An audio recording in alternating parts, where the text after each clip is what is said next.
YouTube channel ખેડૂત ઉત્સવમાં આપનું સ્વાગત છે। આજે તારીખ 7 જૂન 2024 શુક્રવાર। જોઈએ આજના હવામાન સમાચાર। તે પહેલા ચેનલમાં નવા હો તો ચેનલને સબસ્ક્રાઇબ કરી લેજો। હવામાન નિષ્ણાત અંબાલાલ પટેલે વરસાદને લઈને આગાહી કરી છે। 7 થી 10 જૂન દક્ષિણ મહારાષ્ટ્ર, ગોવા, પૂનામાં વરસાદ પડી શકે છે તેમજ ભારેથી અતિ ભારે વરસાદ થવાની શક્યતા છે। મુંબઈમાં 10 જૂન સુધીમાં ચોમાસું પહોંચી જશે તેમજ 15 જૂન સુધીમાં પણ ગુજરાતમાં પણ ચોમાસું પહોંચી જશે। હવામાન નિષ્ણાત અંબાલાલ પટેલે આગાહી કરતા જણાવ્યું છે કે દક્ષિણ ગુજરાતના કેટલાય ભાગોમાં ભારે પવન ફૂંકાવાની શક્યતા છે। વધુમાં તેમણે જણાવ્યું છે કે અરબી સમુદ્રમાં હવાનું દબાણ સર્જાયું છે, જેની અસર દક્ષિણ મહારાષ્ટ્ર અને મુંબઈ સુધી સક્રિય રહેશે તેમજ રોહિણી નક્ષત્રમાં પ્રી મોન્સૂન એક્ટિવિટીની અસર ગુજરાતમાં જોવા મળશે।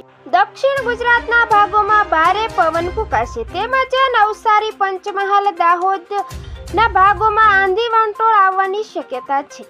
આ સાથે ગુજરાતમાં ધમાકેદાર વરસાદની એન્ટ્રી થશે તેમજ 12 જૂન સુધી ગુજરાતમાં હળવાથી મધ્યમ વરસાદ રહેશે તેમજ 15 જૂન આસપાસ રાજ્યમાં ભારે વરસાદ આવશે।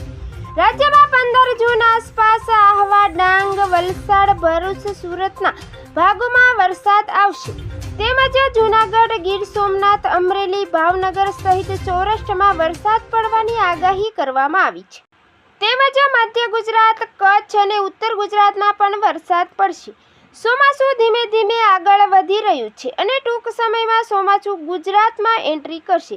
સૌપ્રથમ ચોમાસાની શરૂઆત ગુજરાતના દરિયાકાંઠાના વિસ્તારમાંથી થાય તેવી શક્યતા છે તેમજ આજે દાહોદ, છોટાઉદેપુર, નર્મદા, તાપી, ડાંગ, નવસારી, વલસાડ, દમણ, દાદરા, નગર હવેલીમાં છૂટાછવાયા સ્થળોએ હળવા વરસાદની આગાહી કરવામાં આવી છે।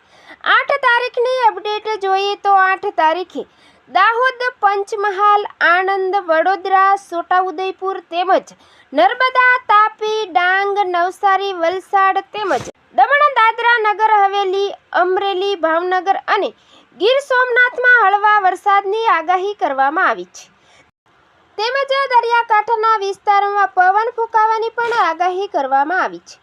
તો મિત્રો, ફરી મળીશું નવી અપડેટમાં। જોતા રહેજો ખેડૂત ઉત્સવ ચેનલ।